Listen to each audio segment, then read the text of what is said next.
Friends, welcome to Word on Fire Catholic Ministries.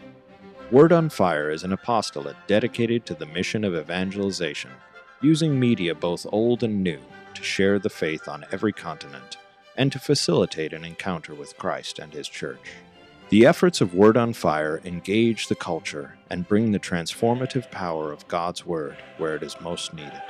Today we invite you to join Bishop Robert Barron as he preaches the gospel and shares the warmth and light of Christ with each of us. Peace be with you.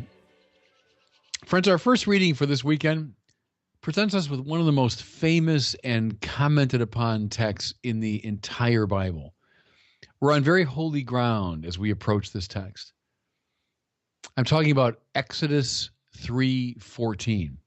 Can I encourage you sometime today or sometime this week, get out your Bibles and open up to Exodus chapter 3, verse 14. What we find there is God's self-definition. It's God Himself telling us His name. Do you see right away how important that is? We're seeking the face of God. We're seeking God. Well, who is He? Who is He? How do we find Him? Well, God Himself in this passage speaks His name. You see why Christians and Jews up and down the centuries have specially reverenced this passage. Well, the setting is familiar. Moses, in exile from his native Egypt because he had killed the Egyptian and they were after him, finds himself on Mount Sinai, or Mount Horeb, depending on which book of the Bible you're looking at. He's tending the sheep of his father-in-law, Jethro. We hear that the angel of the Lord, and in this context, it probably means the presence of the Lord, not like a separate being, but the presence of the Lord, suddenly appeared to him, how? In the form of a bush that was on fire, but not consumed. Now, I'm going to come back to that fantastic image a little bit later.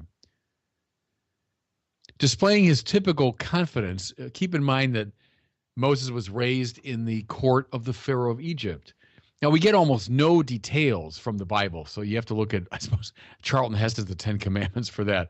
But the implication is clear that this is a pretty confident kid, probably, master of several languages, used to being in charge, etc. So, displaying that confidence, he walks over to the bush saying, I must go over and see why the bush is not burned. Right away, we biblically minded people should be on our guard. Why? Because we know from reading the first part of the book of Genesis that trying to know and control God is essentially the original sin. So that's Adam and Eve eating of the tree of the knowledge of good and evil. That means what belongs uniquely and appropriately to God. When we seize that for ourselves, we try to know God in that sense, we fall. All of sin are permutations and combinations of that basic move. We shouldn't go running up to God saying, let me look at this. We allow God to come to us on His own terms. Well, seeing Moses coming up, God upbraids him, and we should pay attention to this. Take off the sandals from your feet, for the place where you stand is holy ground. Look at the sandals first. You got sandals on, you've got shoes on. You can walk pretty confidently anywhere, over rocky ground, up a mountainside. You got good shoes on. You can pretty much go where you want to go. Take your shoes off, you're barefoot. Boy, your ability to move around is really restricted. Well, that's appropriate, isn't it? In the presence of God, we take off our shoes. We take off our protective and our aggressive accoutrement, and we become helpless, appropriately so in God's presence, willing to be told what to do. Well, then God, speaking from the burning bush, identifies Himself as the same divine power who had addressed long ago Abraham, Isaac, and Jacob, Moses' distant ancestors.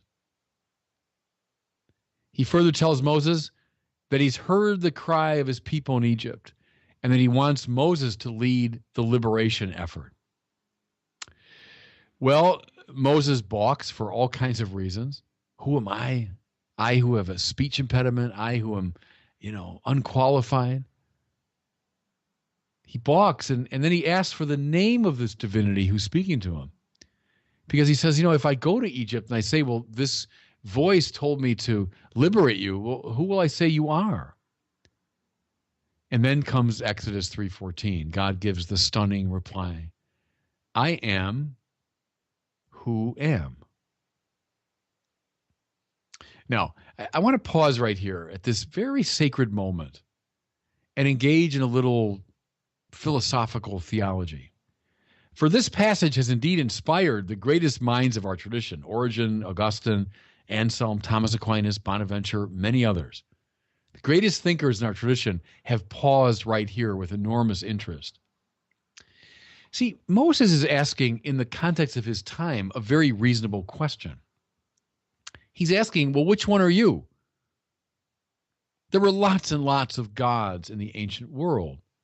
And often people would at least acknowledge the gods of other people. They say, well, we have our gods, but no, you've got yours, and I acknowledge that. There were, gods of the mountain, the god of the sea, the god of a particular people or tribe. And he knows that this is the God who addressed his ancestors, Abraham, Isaac, and Jacob, so he must have a name. He's got to be one of these divine figures. But see, it's most important that the God of the burning bush evades the question. See, in many ways, who are you? What's your name? I am who I am. Well, it doesn't really tell you very much. Well, right. That's in itself important. Because God is not someone, the true God now, the God speaking to Moses, is not someone who can be caught or defined or categorized. The moment you name something or someone, you put that person or thing on a kind of grid, right? Think of like a Cartesian coordinate system. And okay, now where do you belong? Who are you? What point are you? What equation corresponds to your position on the grid? You see, those are all rational questions. We compare, we contrast to other objects, other persons. We set things off, define them, delineate them. So what's your name? Well, I'm Bishop Robert Barron. Well, I mean, right away, you've got me really seriously caught. I don't mean that negatively. I just mean, all right, Bishop Robert Barron. You're not just one person among many. You're this guy with these two names that I can look up. I can Google. I know you're not just any Robert Barron. You're Bishop Robert Barron. Oh, yeah, he must be the one who's now an auxiliary bishop of Los Angeles. He's out in Santa Barbara. He used to be the rector of Mundelein Seminary. He was born in Chicago, et cetera, et cetera. Once you know my name, man, you know a lot about me. In fact, you can call me. If you were within earshot, you would call my name and I'd turn around. I'd respond to you. Knowing a name is knowing a lot. But you can't do this with God. This is the point here. How come? How come? Because the creator of the heavens and the earth, the one responsible for the entire universe, if I can put it more abstractly, the reason there is something rather than nothing, listen, is not an item within the universe. It's extremely important now. The one responsible for the whole of created reality is not himself a thing in the world. Does that make sense? See, any such item, from your dog to the furthest galaxy, you could in principle name. But the creator of the entire nexus of finite things cannot be named, cannot be categorized, cannot be put on a Cartesian coordinate system, can't be put on a grid. And this is why, as I've often said, Thomas Aquinas does not call God the ens summum. That means the highest being. So think of, I'm a being, you're a being, this computer in front of me is a being, the furthest galaxy is a being, the highest of the seraphim is a being, right? So who's the ens summum, the highest being? I'm guessing one of the seraphim, I guess. But see, God is not like any of those things. God, Aquinas says, can't be defined. He can't be put in any category or genus, even the highest genus, which is that of being. I mean, wouldn't you at least say God is a being? And the answer, interestingly to me, is no. Aquinas furthermore says God is not an individual. You see why? If you're an individual, then you're alongside of other individuals. You can be contrasted, compared to, etc.